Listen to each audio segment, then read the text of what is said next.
ইউরোপের একটি দেশ যেখানে এই দৃশ্য অহরহ দেখতে পাবেন। একটি রেস্তোরাঁ।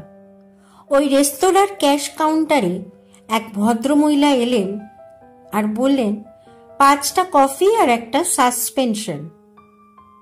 তারপর উনি 5টি কফির বিল মেটালেন আর 4 কাপ কফি নিয়ে চলে গেলেন। কিছুক্ষণ পরে এক ভদ্রলোক এলেন আর অর্ডার করলেন 2টো লাঞ্চ প্যাক করুন আর 2টো সাসপেনশন রাখুন। উনি 4টে লাঞ্চের বিল মেটালেন আর 2টো লাঞ্চ প্যাকেটে নিয়ে চলে গেলেন। তার কিছুক্ষণ পর আরো একজন এলেন, অর্ডার করলেন 10টা কফি 6টা সাসপেনশন। উনি 10টা কফির পেমেন্ট করলেন আর 4টে কফি নিয়ে গেলেন। এভাবেই একের পর এক চলতে লাগলো। বেশ কিছুক্ষণ পরে একজন বৃদ্ধ ব্যক্তি জর্জর অবস্থায় কাউন্টারে গিয়ে জিজ্ঞাসা করলেন, কোনো সাসপেনশন কফি আছে? কাউন্টার থেকে জানানো হলো, অবশ্যই আছে, এবং 1 কাপ গরম কফি ওনাকে দেওয়া হলো।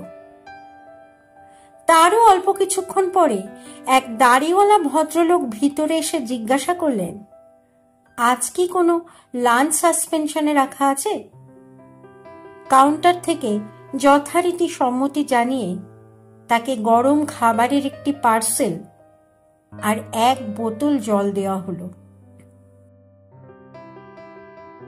এই ব্যাপারটা সারাদিন চলছে তো চলছেই।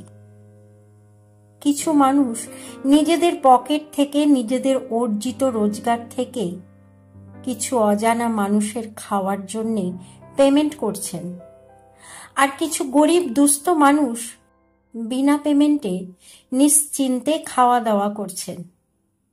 দিনভর চলছে এই কাণ্ড, অথচ কেউ জানে না কারুরই পরিচয়। না দাতা জানে গ্রহীতার পরিচয়, না গ্রহীতা জানে দাতার পরিচয়।